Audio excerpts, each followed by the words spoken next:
大家好，我是戴眼镜拿着话筒打个开片片，欢迎来到今天的本周看啥片。上周的几部片子，我赌海市蜃楼的评分最高，又让我给蒙对了。而人间喜剧也不负众望的破了该，导演孙周野心很大，多线叙事想拍成疯狂的石头，结果搬起石头砸起了自己的脚。最重要的是，作为一部喜剧，片中不仅没有什么合格的笑料，一些成人梗还引得观众生理不适。海市蜃楼口碑不错，我觉得比看不见的客人稍微差一点，毕竟客人我是看到最后都没猜到结局，但是海市蜃楼男主一出来我就猜。好了，不剧透了。有一说一，《海市蜃楼》是上周院线中最值得一看的电影，因为良好的口碑，目前的票房也开始后程发力。而迪士尼的小飞象虽然目前总票房是3部里最高的，但拍的确实是四平八稳、普普通通，既不受孩子喜欢，也不受大人待见。下面进入今天的正题，因为赶上清明小长假，本周院线竟然有11部新片厮杀，但能打的其实真不多。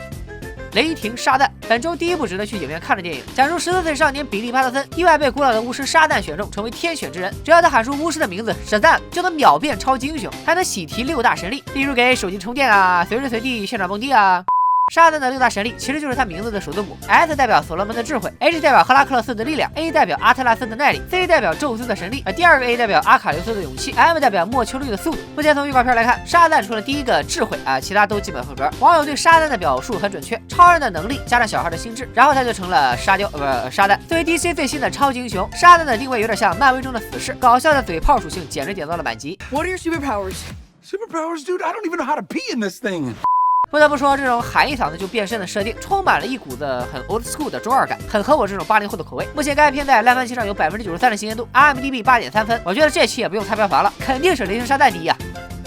风中有朵雨做的云，中国第6代导演娄烨最新作品。电影以改革开放前哨战的广州显村为主要背景，讲述景宝扮演的年轻警官来到沿海小城后，偶遇跳楼自杀案。随着调查的进行，牵连越来越多，景宝也惨遭革职被追杀，最后一路逃往香港，途中还邂逅了爱情。但殊不知，这其实是一个致命的温柔陷阱。目前看来，电影是犯罪悬疑片，但娄烨给大家的感觉一向是梦幻情欲，而且这次他还展示了极大的野心，希望用一个横跨30年的故事展现中国的改革开放进程。想必电影很有现实意义，不会像剧情介绍的那么简单。电影的卡司阵容也是一大看点，井柏然、宋佳、马思纯、秦昊、陈妍希，还有阔别大家已久的陈冠希老师，都是杠杠的演技派。而且电影在去年的金马影展和柏林电影节上都收获了好评，目前豆瓣评分8.2，基本是稳了，值得一看。不过最近有消息称电影受不可抗力会撤档，片方表示会尽全力按期上映，到底能不能和观众见面，看造化吧。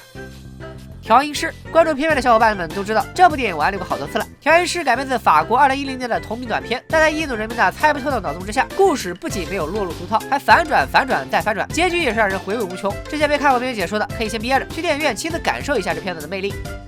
反贪风暴4，万没想到这个系列都已经出到了第4部，虽然前3部的口碑一般，但票房却一直在翻番。第1部9500万，第2部就超过了2个亿，第3部更夸张，碎点碎。就这个势头，傻子才不看第4部。这次的故事发生在监狱，古天乐饰演的警察潜入虎穴当卧底，最后在大陆和香港警方的通力合作下，成功破了一起贪腐大案。除了古天乐外，郑嘉颖、林家栋、张智霖等前作主演悉数回归，其余的配角也是全港星班底。另外，反贪风暴4中还有一个大家熟悉的内地演员丁海峰，没错，就是打老虎的那个武松。这次在电影中他又回归了老本行，还是打老虎，饰演了大陆反贪局行动处的处长。如果你看过前3部而且觉得不错，那这一部反贪风暴4也可以去试试。麦兜，我和我妈妈。第一眼看到这是部2014年上映于香港的电影时，我是拒绝的。都9012年了还重映，难道是想圈钱？后来仔细一看，我才发现，人家可是正儿八经的第52届金马影展最佳动画长片。麦兜是香港著名的卡通动漫形象，虽然看着很低幼，但麦兜的故事原汁原味地反映了香港的本土生活。麦兜，我和我的妈妈讲述了麦兜和母亲无忧无虑又感人至深的童年成长故事，幽默搞笑又不失暖心感动。假期挑个下午，带上母亲大人去看看这片子也不错。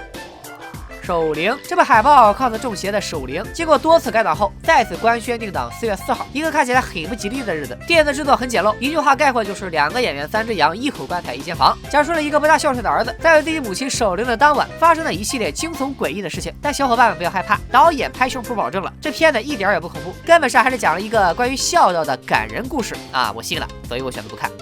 圆彩虹，我不知道片名到底啥意思，反正肯定不是致敬源代码。但我又发现了一个规律，片名里有个点儿的大概率是烂片。远的有天机富春山居图，近的有纯洁心灵逐梦演艺圈，再比如上周的人间喜剧。好了，剩下的功夫四侠勇闯地宫、青蛙王子历险记、山村怪谈、长关传奇，还是长关传奇啊，随便了，基本都是影院一日游的选手，甚至有的很可能还会改档，不建议大家在上面浪费钱了。总结一下，本周院线雷霆沙旦拿下冠军基本是没跑了，因为赌他最终票房能到15亿，到下周2至少也能有个6亿左右。大家也可以留言来猜猜票房，我会从最接近的小伙伴中抽一位，送出阿拉斯加限量抱枕。下周2在置顶评论里公布中奖名单，咱们下期再见吧，拜了个拜。